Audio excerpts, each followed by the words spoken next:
We now know that due to the negligence of this administration, the Taliban now has access to over $85 billion worth of American military equipment.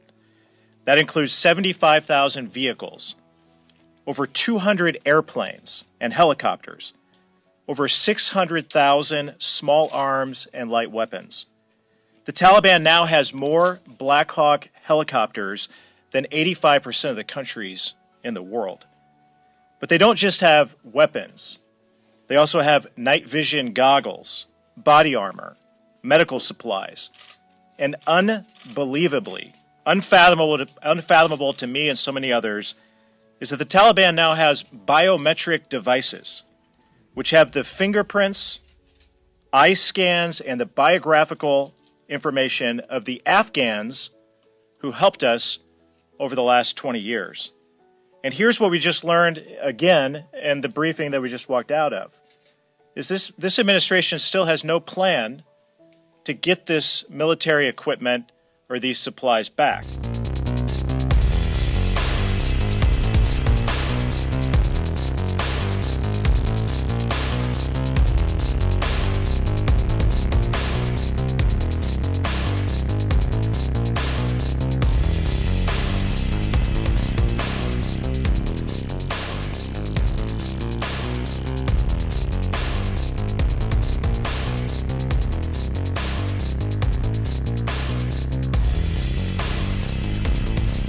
So what you just saw now, can you please be honest with me and yourself?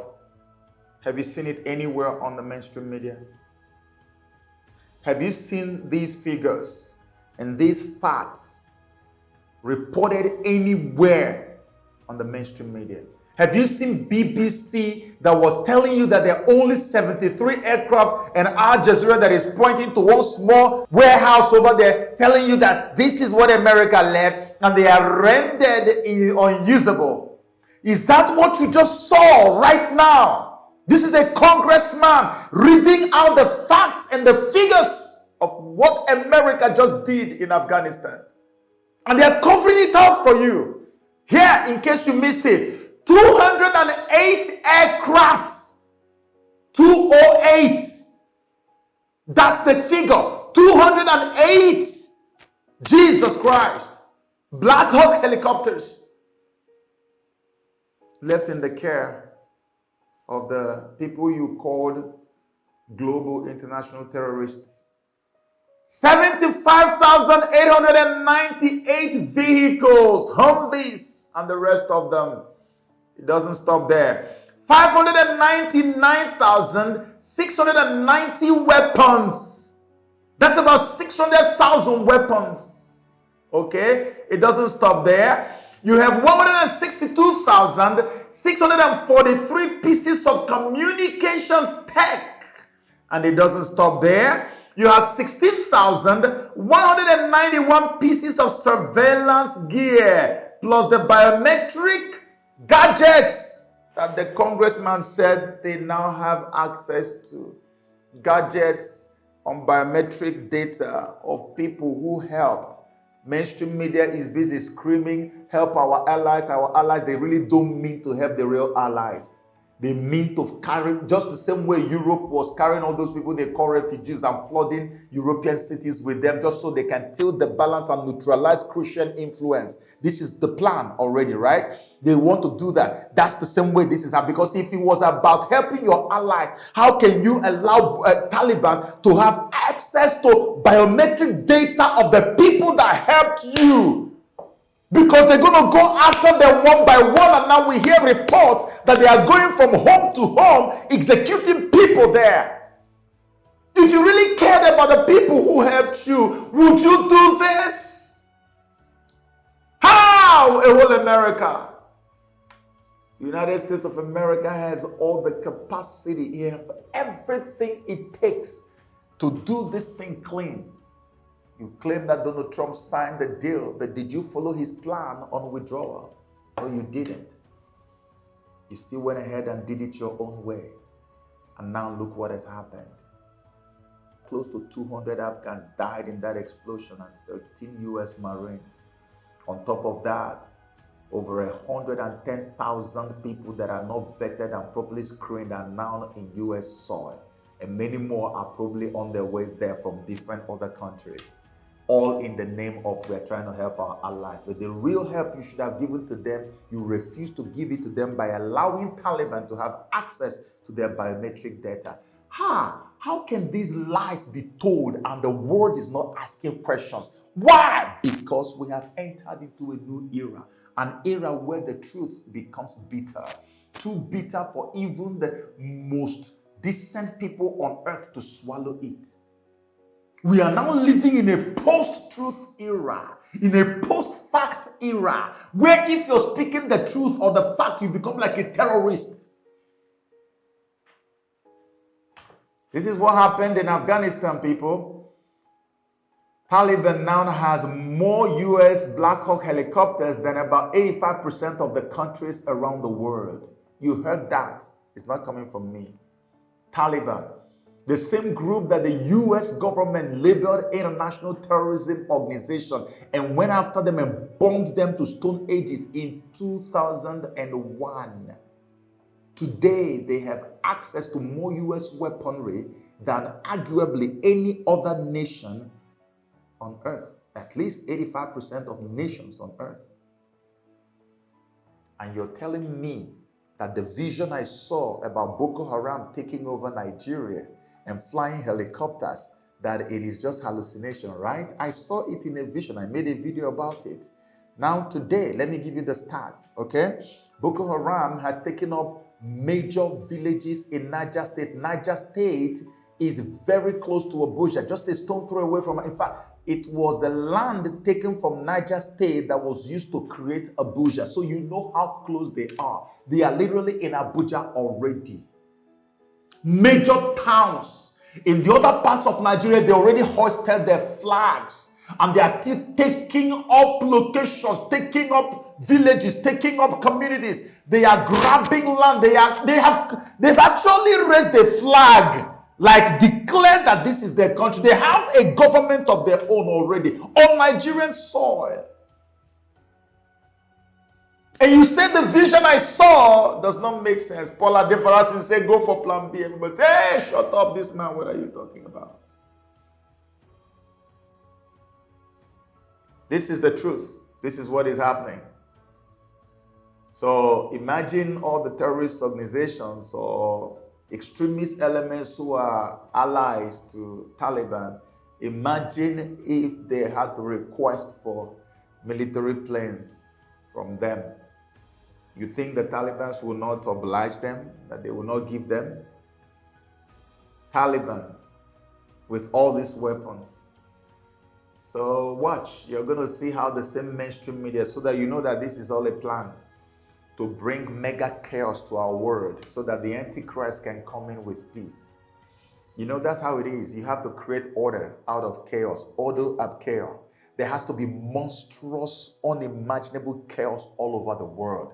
Bombing, when terrorists would jump on the plane and go and bomb anywhere indiscriminately, and there's chaos and there's death and bloodshed everywhere, not just the one you see in one location and it's not happening. No, it's going to be all over the world, enveloped in chaos, cataclysmic events. And then the Antichrist will just, come in, the man of peace. You know, you've read it in the Bible, right? He's going to come with peace, the offer of peace. And then his coming will now make the world to heave a sigh of relief. And that's how the whole world will stream towards him and worship him. I say, thank you for bringing peace to our world. This is what is about to happen. That's why this was intentional. That's my personal opinion. Because it doesn't take any rocket science to know that America is too big for this nonsense. America is too intelligent for this level of ignorance. America is too aware to be this unaware. That's why you see the mainstream media constantly legitimizing the Taliban. Have you seen them report about Taliban recently? They don't even talk about them as if they have anything to do with terrorism or anything to do with evil or anything. They just talk about them like a normal, proper political group. In fact, they are going to start having allies. They're going to have diplomatic relations. Watch. Turkey is already trying to do stuff. Many countries will become diplomatically connected to the Taliban regime in Afghanistan. Mark my words. They will be legalized, legitimized. So any other group that shows up like Boko Haram, if they can think about it, let them come out and say they're a political group. I bet you. In my video, I told you that the international community will partner with Boko Haram if they come out and take over Nigeria and say, hey, we are going to become a political group. They'll partner with them. Like everybody is now trying to work with Taliban. The same Taliban that everybody called a bad name and say they are terrorists and they will chase them behind the mountains. Now they are having diplomatic talks with different countries behind the curtains. I'm not joking. This is true. This is your new world now. That's why it took me a long time to come and make this video. Because I know when I make videos like this, I'm wondering, what do I go and tell the people that I haven't told them before? It's just to let you know that we are here now. We are here now. We told you we were headed this place and we have arrived. So what are you going to do now? Be psychologically prepared. It's what I always say to people. Be psychologically prepared. I have warned you that where we are headed in this world is not a pretty place. It's not a pleasant place. You have to learn to live without so many things. Be psychologically prepared and trust the Lord. These are not the best of times, especially for Christians and even for Muslims. Need I remind you, my brothers and sisters in Islam, that you are only going to be used to decimate Christianity. It's the plan. Albert Pike, the Grand Wizard of Illuminati, said all these things. If you have read about him, they're going to play one religion against the other. And they picked Islam. They want to use Islam. I don't know how many people have read that. They said they want to use Islam to destroy Christianity, to decimate Christianity. So that when they are done doing that, they will now turn around and destroy Islam. It's written in their stuff. I read it. So they're going to use Islam to decimate Christianity, create chaos, maybe even allow Muslims and Christians to fight. Chaos everywhere. They will eventually destroy Islam itself. The religious belief that these globalists have is Buddhism. Buddhism is their major religious belief. They will not be open to tell you about it today, but I'm telling you right now because I know. When they form the so-called one-world religion, nearly every religious practice is going to border around the religious beliefs of the Buddhists. Take my word for it.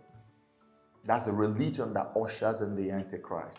So both your Islam and my Christianity and all these other religions, when we finish fighting and killing ourselves, when they finish playing us against ourselves, we still will not matter. We will have to forget it and follow the main Antichrist religion, the preferred one. So I pray for you, no matter who you are, I pray for you. We need to encourage each other and one another. As much as we know that these times are tough and hard and unbelievably, excruciatingly hard, we need to still remind one another that there is hope. And that hope, I cannot tell you, is the hope of turning things around for the best. No, I don't think things are going to get any better. But it's that there's hope of God being with us and helping us and strengthening us and making us to be strong. That's why I keep harping on psychological reorientation and preparation. When you're psychologically prepared, whatever comes, you can take it. If it means you're going to have to give up things you're already used to, you can do it and do it joyfully. If it means you have to go back to your village or just make changes, very traumatic changes, you will make them and not feel anything. But if you're not psychologically prepared, when things like this come, the first thing that jumps into your heart is to just take your own life. I've seen this happen before, and may that not be your portion. So may God bless all of you. Please, if you're Christian, get closer to God, get to your Bible, study the book of Revelations. Even if your pastors are not preaching it, go back to the Bible. Amend your ways with God and trust Him to be with you, guide you, and see you through, even in these evil days. That's my prayer for you, and it will happen.